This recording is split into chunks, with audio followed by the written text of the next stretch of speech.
দেশ ফ্যাসিবাদ মুক্ত হয়েছে, কিন্তু গণতন্ত্রের প্রতিষ্ঠান নির্মাণ ও সুষ্ঠু চর্চার কর্মপ্রক্রিয়া এখনও শুরু হয়নি বলে মনে করেন বিএনপির ভারপ্রাপ্ত chairman Tarique Rahman. Mob justice নামে এক হিংস্র উন্মাদনা চলছে জানিয়ে এটাকে মানবতার শত্রু হিসেবেও আখ্যায়িত করেছেন তিনি। নির্যাতিতদের সমর্থনে জাতিসংঘ ঘোষিত আন্তর্জাতিক দিবস উপলক্ষে বুধবার দেয়া বিবৃতিতে তিনি এসব কথা বলেন। ইলিয়াস মাতবরের রিপোর্ট। জাতিসংঘ ঘোষিত আন্তর্জাতিক নির্যাতন বিরোধী দিবস উপলক্ষে গণমাধ্যমে এক বিবৃতি দিয়েছেন বিএনপির ভারপ্রাপ্ত চেয়ারম্যান তারেক রহমান। বিবৃতিতে তিনি বলেন, দেশে দেশে এক ভয়ঙ্কর হানাহানি ও রক্তারক্তি অব্যাহত থাকায় বিশ্বের অসংখ্য মানুষ নিহত ও আহত হয়ে পঙ্গুত্ব বরণ করছেন। বিভিন্ন রাষ্ট্রে বিরোধীদের ওপর সীমাহীন ক্রোধে ভয়ানক দমনপীড়ন চলছে। মব জাস্টিস নামে এক হিংস্র উন্মাদনা মানবতার শত্রু হয়ে দাঁড়িয়েছে উল্লেখ করে তিনি বলেন, আর যেন একমাত্রিক রাষ্ট্রের পূর্ণ পরিবর্তন না হয়, সেজন্য গণতন্ত্রকে গতিশীল ও এর ধারাবাহিকতা অব্যাহত রাখতে হবে। এদিকে জাতীয় প্রেস ক্লাবের সামনে এক সমাবেশে অংশ নিয়ে বিএনপি চেয়ারপারসনের উপদেষ্টা জয়নুল আবদিন ফারুক বলেন, বাংলাদেশে যে মব সৃষ্টি হচ্ছে সেই মবে রানী হচ্ছেন শেখ হাসিনা। যারা মব সৃষ্টি করেছে, যারা আমার নেত্রী বেগম খালেদা জিয়াকে নির্বাচনী প্রচারণার সময় কারণ বাজারে মেরে ফেলার জন্য ষড়যন্ত্র করছিল, তারা কারা? এই সকল মিডিয়া ব্যক্তিত্বরা সেদিন ফটো সহ ওই সকল লোকের ছবি বাংলাদেশের মানুষের কাছে পৌঁছে দিয়েছিল। সেই মব রানী, মাস্টার মাইন্ডের রানী শেখ হাসিনা সেদিন কর্ণপাত করেন। নয়াপল্টনে দলের কেন্দ্রীয় কার্যালয়ে এক অনুষ্ঠানে অন্তর্বর্তী সরকারের উদ্দেশ্যে বিএনপির সিনিয়র যুগ্ম মহাসচিব রুহুল কবির রিজভী বলেন, সরকারের কাছে মানুষ আইনের শাসন প্রত্যাশা করে। অন্তর্বর্তীকালীন সরকারের সময় মানুষ এই আইনের শাসনটুকু প্রত্যাশা করে। আপনারা তো দৃষ্টান্ত রেখে যাবেন, নির্বাচিত সরকার আপনাদের ভালো দৃষ্টান্তগুলো নিশ্চয়ই তারা অনুসরণ করে তারা আরও ভালো কিছু করার চেষ্টা করবে। 5 আগস্ট পরবর্তী 157 জন মানুষকে হত্যা করা হয়েছে, তা খতিয়ে দোষীদের আইনের আওতায় আনার দাবি জানান বিএনপির সিনিয়র যুগ্ম মহাসচিব। ইলিয়াস মাতবর, মাই টিভি, ঢাকা। মব সৃষ্টি করে সাবেক প্রধান নির্বাচন কমিশনার KM নুরুল হুদাকে জুতার মালা পরিয়ে মারধরের ঘটনায় গ্রেফতার স্বেচ্ছাসেবক দলের ঢাকা মহানগর উত্তরের সভাপতি ও মামলার প্রধান আসামি মোজাম্মেল হক ঢালি সহ 3 জনের জামিন মঞ্জুর করেছেন আদালত। বুধবার শুনানি শেষে ঢাকার অতিরিক্ত চিফ মেট্রোপলিটন ম্যাজিস্ট্রেট মোহাম্মদ সানাউল্লাহর আদালতে আদেশ দেন। মব সৃষ্টিকারী 3 জনকে আদালতে হাজির করে কারাগারে রাখার আবেদন করেন মামলার তদন্ত কর্মকর্তা এবং উত্তরা পশ্চিম থানার পুলিশের পরিদর্শক মোহাম্মদ নজরুল ইসলাম। আসামিপক্ষের আইনজীবীরা জামিন চেয়ে আবেদন করলে শুনানি শেষে বিচারক তা মঞ্জুর করেন। 23 জুন রাতে সেনাবাহিনীর একটি দল হানিফকে উত্তর এলাকা থেকে আটক করে। মঙ্গলবার আরও 2 জনকে গ্রেফতার করে পুলিশ। দল নিরপেক্ষ সরকারের অধীনে নির্বাচন হলে বিএনপি যে কোনো সময় অংশ নিতে প্রস্তুত রয়েছে বলে জানিয়েছেন দলের স্থায়ী কমিটির সদস্য অবসরপ্রাপ্ত মেজর হাফিজউদ্দিন আহমেদ। তিনি বলেন, নির্বাচনকে অবাধ, সুষ্ঠু ও নিরপেক্ষ করতে সরকারের ভেতরে লুকিয়ে থাকা আওয়ামী লীগের দোসরদের খুঁজে বের করে সরাতে হবে। মাই টিভির সাথে একান্ত সাক্ষাৎকারে মেজর হাফিজ এসব কথা বলেছেন। ইউসুফ আলীর বিশেষ রিপোর্ট। 2024 সালের 5 আগস্ট ছাত্র জনতার আন্দোলনের মুখে আওয়ামী লীগ সরকার পলায়নের পর রাষ্ট্র পুনর্গঠনের সংস্কার নিয়ে নানা দৌড়ঝাঁপ শুরু হলেও এর পাশাপাশি দ্রুত নির্বাচন দেওয়ার দাবি ওঠে বিভিন্ন রাজনৈতিক দলের পক্ষ থেকে। নির্বাচনে মানুষের ভোটাধিকার নিশ্চিত করতে ন্যূনতম সংস্কারের বিষয়ে প্রায় সব রাজনৈতিক দল একমত হয়েছে। সংস্কারে মতামত দেওয়ার পাশাপাশি নির্বাচনী বৈতরণী পার হতে প্রস্তুতি নিচ্ছে রাজনৈতিক দলগুলো। এমতাবস্থায় নির্বাচনের জন্য বিএনপি কতটা প্রস্তুত তা নিয়ে মাই টিভির সাথে কথা হয় দলের স্থায়ী কমিটির সদস্য অবসরপ্রাপ্ত মেজর হাফিজউদ্দিন আহমেদের।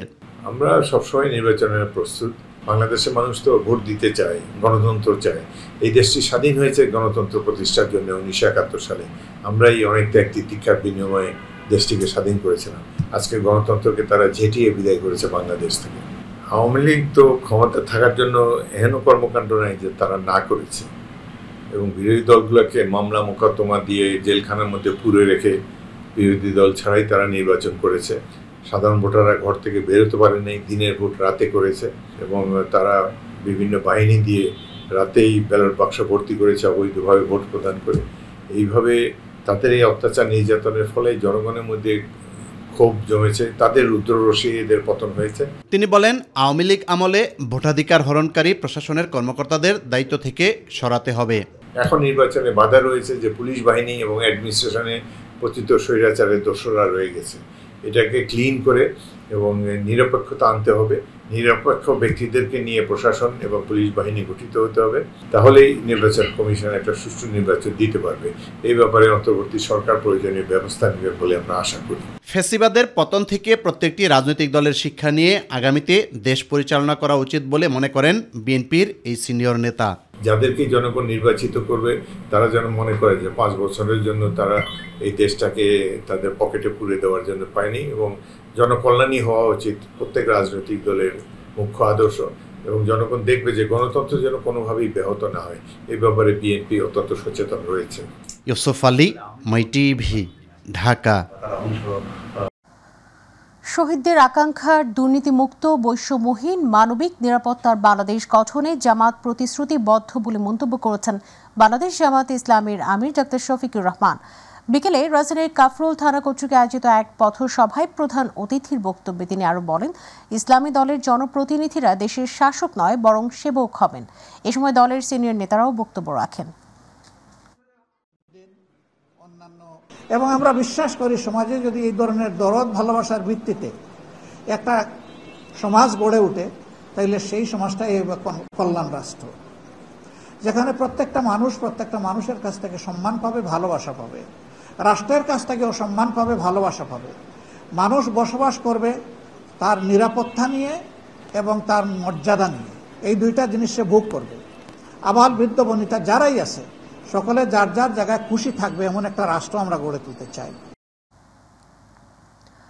জাতীয় নির্বাচনের আগে স্থানীয় সরকার নির্বাচন চায় জামাত ইসলামী। এছাড়াও জাতীয় নির্বাচন ও সংখ্যানুপাতিক প্রতিনিধিত্ব বা পিআর সিস্টেমে চায় দলটি। দাঁড়িপাল্লা প্রতীক সহ নিবন্ধন ফেরত পাওয়ার পর প্রধান নির্বাচন কমিশনারের সাথে বৈঠকের পর এসব কথা বলেন জামাতের সহকারী secretary general doctor Hamidur Rahman Azad. বিস্তারিত আবু সাইদ রিপোর্টে।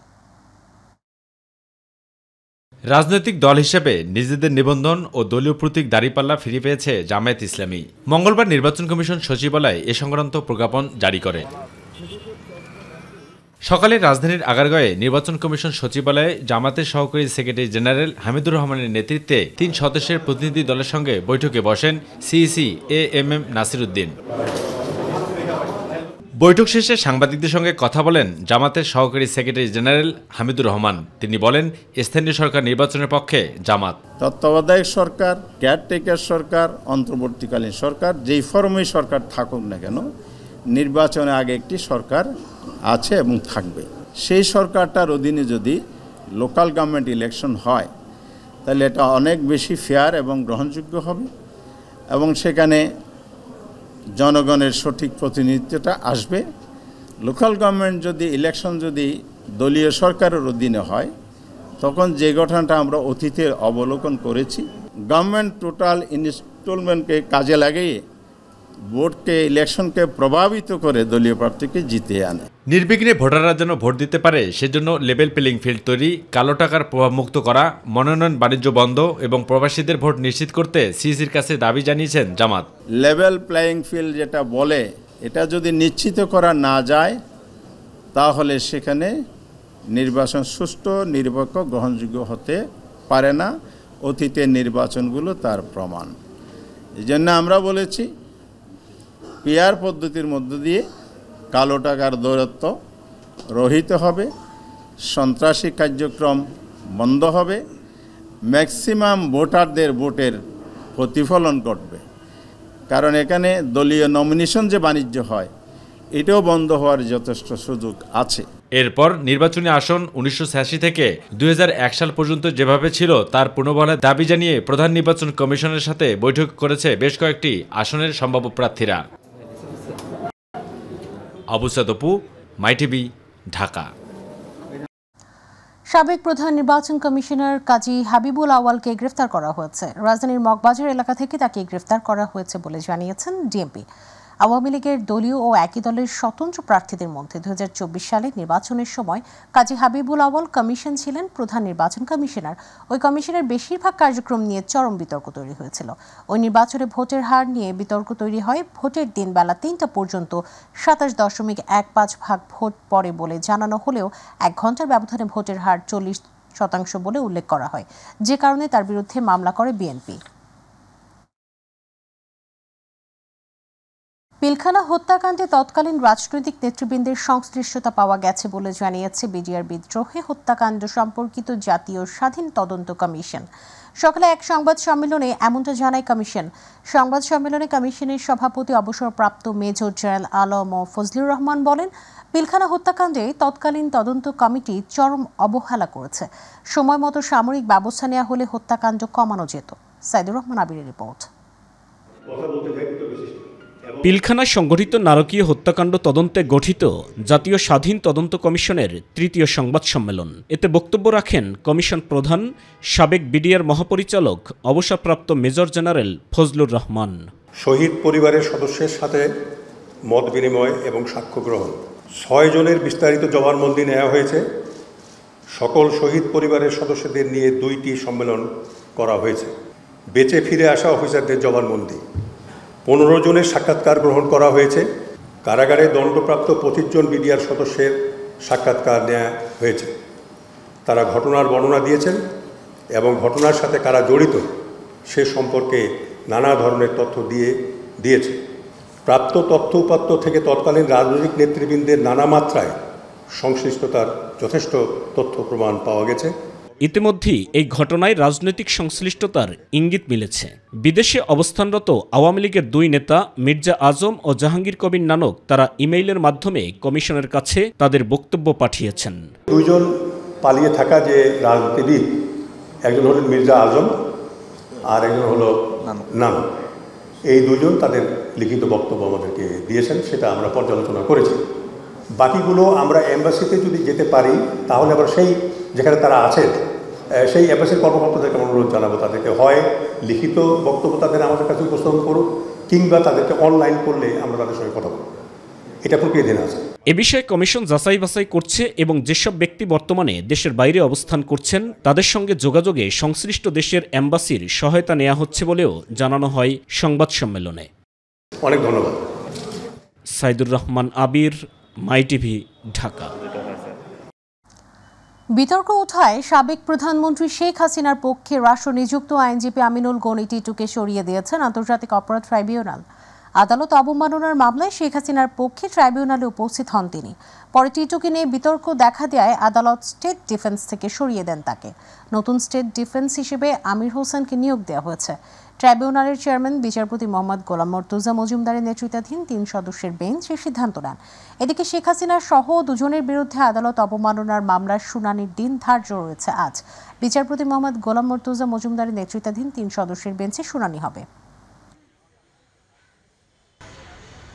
সবকিছু বিবেচনা করলে আমার প্রত্যাহার করা ছাড়া কোনো বিকল্প ছিল না। আসলে প্রতিটি মামলা আমাদের কাছে আসলে একটা ভিন্ন ধরনের একটা আবেগ থাকে। মামলার প্রশ্নে আমরা মামলাকে খুব বেশি প্রায়োরিটি দিয়ে থাকি। ওটি আমার রাজনৈতিক দৃষ্টিভঙ্গি ছিল, আর এটা পেশাগত। আমি আমার দিক থেকে আসলে কনফ্লিক্ট অফ ইন্টারেস্ট দেখি না। আর সবচেয়ে বড় ব্যাপার হচ্ছে এই জিনিসটা প্রমাণ করবার একটা সুযোগ আমার ছিল। আজকে হিয়ারিংটা হলো এটা প্রমাণ করবার সুযোগ ছিল যে আমি আইনজীবী হিসেবে কতটা ক্লায়েন্টের স্বার্থ সংরক্ষণ করি। অন্তর্বর্তীকালীন সরকারের প্রধান উপদেষ্টা ডক্টর মোহাম্মদ ইউনূস বলেছেন, পৃথিবীর সর্বনাশের জন্য যারা দায়ী তারা আমরা সবাই, আমরা আসামি। বুধবার রাজধানীর চিনমৈত্রী সম্মেলন কেন্দ্রে বিশ্ব পরিবেশ দিবস এবং পরিবেশ ও বৃক্ষমেলার উদ্বোধনী অনুষ্ঠানে তিনি কথা বলেন। প্লাস্টিক পৃথিবীর সকল মানুষের জন্য বিষ উল্লেখ করে পরিবেশ ধ্বংস করা থেকে সকলকে বিরত থাকার আহ্বান জানান প্রধান উপদেষ্টা। আতিকুর রহমান তিতাসের রিপোর্ট। প্লাস্টিক দূষণ আর নয়, বন্ধ করার এখনই সময় এবং পরিকল্পিত বনায়ন করি, সবুজ বাংলাদেশ গড়ি। এই প্রতিপাদ্যে উদ্বোধন করা হলো বিশ্ব পরিবেশ দিবস ও পরিবেশ মেলা 2025 এবং জাতীয় বৃক্ষরোপণ অভিযান ও বৃক্ষমেলা 2025। রাজধানীর আগারগাঁয়ে চিনমৈত্রী সম্মেলন কেন্দ্রে উদ্বোধন করেন অন্তর্বর্তীকালীন সরকারের প্রধান উপদেষ্টা ডক্টর মোহাম্মদ ইউনূস। বিশ্ব পরিবেশ দিবস 2025 উপলক্ষে আজকের আয়োজনে উপস্থিত সকলকে আমার শুভেচ্ছা ও সালাম জানাচ্ছি। পৃথিবীর সর্বনাশের জন্য যারা দায়ী তারা আমরা সবাই এখানে হাজির, আমরা আসামি। উদ্বোধনী বক্তব্যে প্রধান উপদেষ্টা বলেন, দেশে প্লাস্টিক ব্যবস্থাপনা ঠিক না থাকায় জীববৈচিত্র্য হুমকির মুখে পড়েছে। পরিবেশ সংরক্ষণে বেশ কিছু উদ্যোগ নিয়েছে সরকার। এই দিবস পালনের মাধ্যমে যদি কিছুটা সজাগতা আমাদের কাছে আসে তাহলে হয়তো একটা সম্ভাবনা সৃষ্টি হতে পারে। এখনো হয়নি, এখন আমরা অবলুপ্তির পথে, রক্ষা করার কোনো উপায় নাই। এই এমন এক জিনিস প্লাস্টিক যার জন্ম আছে মৃত্যু নাই, এই হলো তার বৈশিষ্ট্য। পরিবেশ দূষণ রোধে তরুণদের ভূমিকা রাখার আহ্বান জানিয়ে ডক্টর ইউনূস বলেন, তরুণরাই নতুন বাংলাদেশ গড়ে তোলার স্বপ্ন দেখতে অনুপ্রাণিত করেছে। আমি এদেশের তরুণ সমাজের প্রতি আহ্বান জানাই, জলবায়ু সংকট মোকাবেলায় এবং পরিবেশ দূষণ রোধে তোমরা তোমাদের কার্যকর ভূমিকা অবশ্যই রাখবে। নিজের মধ্যে এমন সংকল্প করতে হবে যে আজ থেকে আমি আমার দৈনন্দিন জীবনে কার্বন নিঃসরণ শূন্যতে নিয়ে আসব। অর্থনৈতিক লাভের জন্য পরিবেশের ক্ষতি করা যাবে না মন্তব্য করে প্রধান উপদেষ্টা বলেন, আত্মবিধ্বংসী সিদ্ধান্ত থেকে সবাইকে সরে আসতে হবে।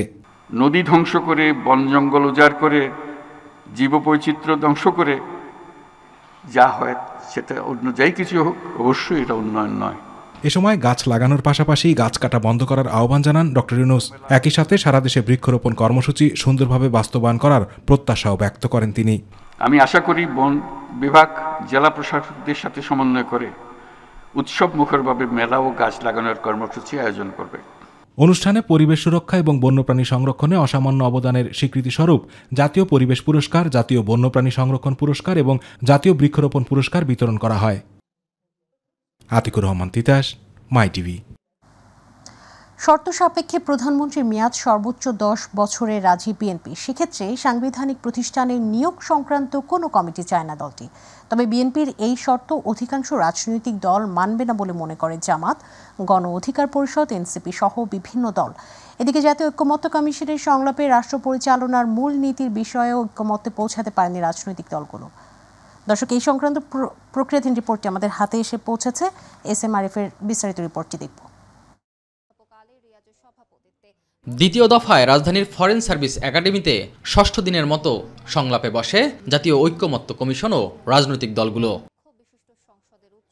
কয়েকটি দলের আপত্তির মুখে জাতীয় সাংবিধানিক কাউন্সিলের নাম পরিবর্তন করে সাংবিধানিক ও সংবিধিবদ্ধ প্রতিষ্ঠানের নিয়োগ নামে এ বিষয়ে পুনরায় আলোচনা হয় এদিন। পাশাপাশি প্রস্তাবিত কমিটিতে রাষ্ট্রপতি ও প্রধান বিচারপতিকে বাদ দিয়ে কাঠামোগত পরিবর্তনও আনা হয় কমিশনের পক্ষ থেকে। তবে বিএনপি সহ কয়েকটি দল এই কমিটি না হওয়ার পক্ষে আগের অবস্থানে অটল। শুধু তাই নয়, প্রধানমন্ত্রীর মেয়াদ বিষয়ে একমত হতে শর্ত জুড়ে দেওয়ার কথা জানায় দলটি।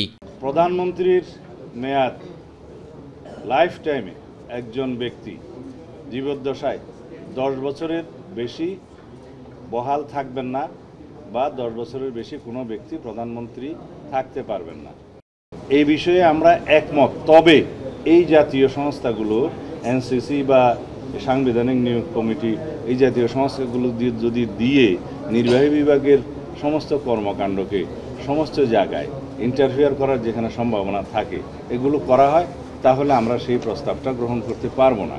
তখন আমাদের 31 দফা মাফিক আমাদেরকে যেতে হবে যেভাবে আমাদের দেয়া আছে।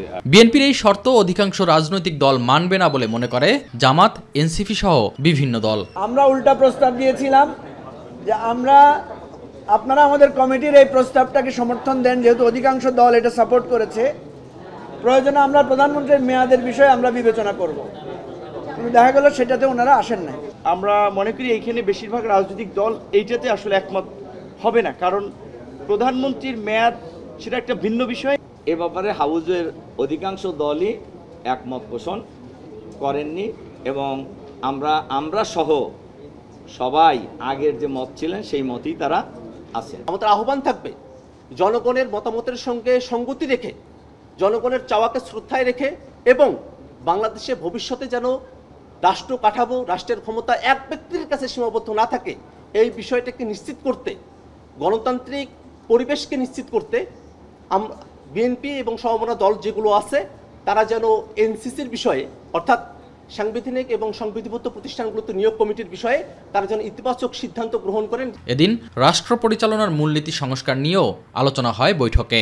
তবে এ বিষয়েও কোনো ঐক্যমত্যে পৌঁছাতে পারেনি দলগুলো। এখন পর্যন্ত এই বিষয়ে কোনো ঐক্যমত্য তৈরি হয়নি। তবে সাম্য, মানবিক মর্যাদা, সামাজিক সুবিচার, গণতন্ত্র, ধর্মীয় স্বাধীনতা, সম্প্রীতি এবং পক্ষপাতিত্বহীনতা এই 5টি বিষয়ে উল্লেখ থাকার বিষয়ে অধিকাংশ দলের সমর্থন রয়েছে। অমীমাংসিত বিষয় নিয়ে আগামী সপ্তাহের প্রথম কার্যদিবসে পুনরায় আলোচনা করবে জাতীয় ঐক্যমত্য commission. SM Arif, MyTV, Dhaka. উত্তর পশ্চিম বঙ্গোপসাগর এবং তৎসংলগ্ন এলাকায় একটি লঘুচাপ সৃষ্টি হয়েছে, যার প্রভাবে উত্তর বঙ্গোপসাগর বায়ুচাপের তারতম্যের আধিক্য বিরাজ করছে। এই অবস্থায় দেশের সব সমুদ্র বন্দরে 3 নম্বর সতর্ক সংকেত দেখাতে বলেছে আবহাওয়া অফিস।